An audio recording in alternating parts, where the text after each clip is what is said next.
Hey everyone, this is Brian Drury of Overcoming Graduation, and today I wanted to share a quick message on how to be confident on stage. Now, so many people have fear of public speaking. They're terrified of getting out on stage and sharing messages, but they really in their heart want to do it. So how can you create that confidence? I actually met up with a friend recently, and we were talking about speech creating and speech writing. I was helping her get ready for an upcoming big speech she's got.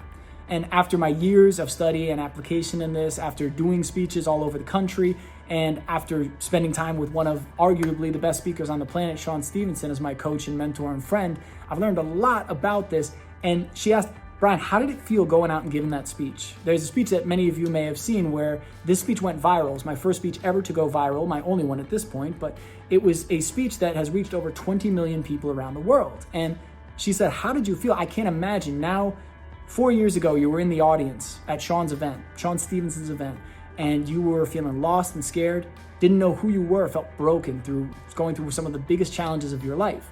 4 years later, I'm being introduced to speak on Sean's stage by him. And it's mind-blowing to me even, but that was the reality I was living. And she said, how did you feel? How did it feel going out on that stage? And I told her later, that was the first time in my life I felt like I deserved to be there. And here's why. So often when it comes to the big goals and dreams we have, we try to find the shortcuts. We try to find the ways to work around it. We try to find the ways to make it easy, but the beauty in those big things is that they do not come easily. That confidence and that certainty, Sean used to say this, confidence is sexy, courage is messy. That in order to become more confident, we need repeated acts of courage in that area to build that confidence. Confidence isn't something that's given or bought.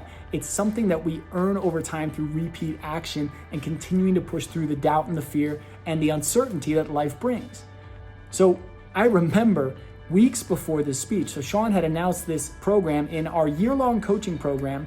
About 3 months before the end, he announced the speaking challenge. There was going to be a contest to determine who would get to speak on Sean's stage if he thought we were ready. And he announced it.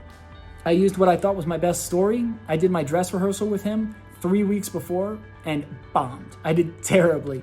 And he said, Brian, I'm going to give you a challenge. I said, okay. He said, I want you to scrap it. I want you to try something totally different. Throw out everything you've got. And I said, Sean, how could you? What the hell, man? I'm like, this is my best speech. This is my best story. But he wanted me to see I was more than this story I'd been latching onto. So over the next week, I'm thinking. And then that following weekend, 2 weeks until the contest, I'm at Sean's house with him. I'm sitting down. We're having a conversation, just me and him. And he takes me through an activity. And I remember the story that ultimately went into become the speech. And he said, Brian, that's your story. And I was like, my God, he's right. I'd forgotten about this thing. And then we talked a little bit about how to craft it. And I said, okay, Brian, I've got 2 weeks. Let's see what we got. Because Sean always said to us in this program, I want you to do something for me. Don't pad the fall. How often do we go after something and we go, well, I didn't really practice as hard or train as hard, so if I lose, it's fine. Well, I didn't really, prep for the meeting, so if I don't do as well, I can make excuses.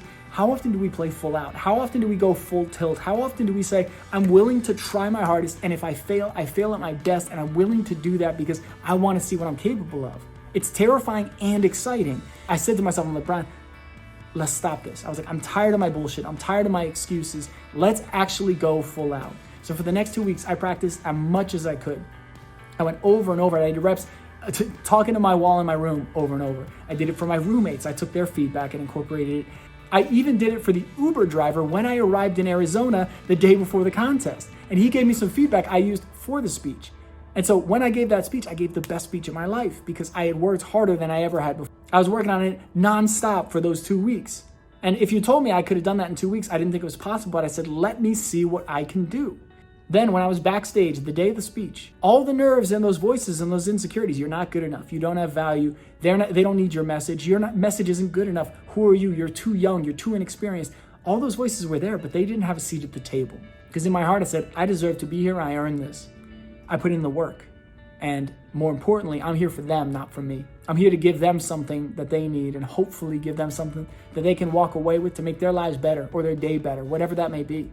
So because I did the work, for the first time in my life, I was able to say, I deserve to be here. The imposter syndrome, all those things that were trying to talk to me, I just said, nah, guys, today you don't get to be part of this conversation. Today, I know I'm meant to be here and I'm here for them. So where in your life do you need to just do the work? That's the big thing. Where is it that you need to stop trying to find the shortcut, trying to find the excuse or the reason? And where do you need to stop padding the fall so you can play full out? That's gonna be the game changer, guys. That's where you're gonna introduce yourself to what you're capable of. And that's where the deeper, better, more profound, more beautiful you, that life that you want, that's where it is. It's waiting for you to go out and meet it. Because by playing full out, my life changed forever. And I continue to learn from that experience. And I continue to push myself to play full out because it's tough. Most people won't, but that's why most people won't experience the life they've always wanted. I hope this video was of value to you. I hope you enjoyed this today. And if this was of value, please like, please comment, please subscribe so that you can get these next videos as soon as they come out. And if there's someone that needs to hear this message in your life that you can think of right now, please share this directly to them so that they can get this message when they need it. I love when people share directly because there's so much intention that comes behind it. And if you want help playing full out, if you want help getting to that next level, being more productive, more accountable, and clearer on your next action steps, I'd love for you to check out the Most Productive Hour accountability group that I created specifically to help people with those things and myself. So this group is designed to help you connect with a like-minded community that's going to help you every single day take steps towards your dreams and goals. If that sounds like a good fit for you, check out the link in the description. That link is overcominggraduation.com/MPH. And I look forward to seeing you on the inside. I love you guys. Thank you all for watching. Thanks for being a part of this. And I'll be talking to you again real soon.